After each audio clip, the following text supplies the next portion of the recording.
After losing my last night crawler, I was like, man, I want to find something, maybe I could find something more natural to the area to use as bait. End up finding this grasshopper. Before I can even make it back to my pole, my daughter starts hollering. She hooked up on a nice sized bluegill, and at the same time, my wife on the other end, she ends up hooking a bass on the rooster tail. And Sissy likes keeping it simple. She likes using nothing but a hook, sinker, and line on a pole. That's it, and a chunk of night crawler. She'll sit there in that one spot all day and catch them just using the same technique, throwing it out, letting it sit, watching her line, wait till it gets tight. And then here comes my wife with her nice bass. Of course, I had to get a picture of them together, have to show off my girls a little bit. Proud of both of them.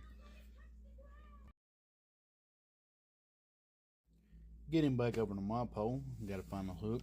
And there we go. We're going to take this big old grasshopper, stick it right on our hook, give it a fling out in the water, and see if anything wants to chomp on it today.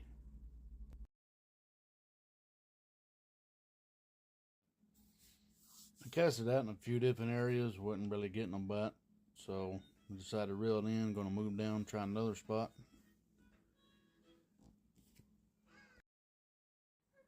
This looked like a good spot. Give it a little fling, a little flick of the wrist. You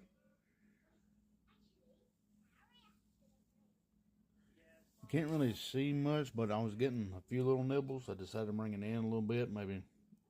And then you can see right here, the bobber goes completely under. Boom, jerked it right out of his mouth. Made me sad, but that's all right. It happens.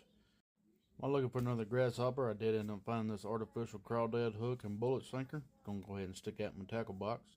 On my very last cast before we decided to leave, I did end up catching this little bluegill on a grasshopper. As you can see, the grasshopper, well, what's left of it does come back out of his mouth. And we're going to throw him back to live another day.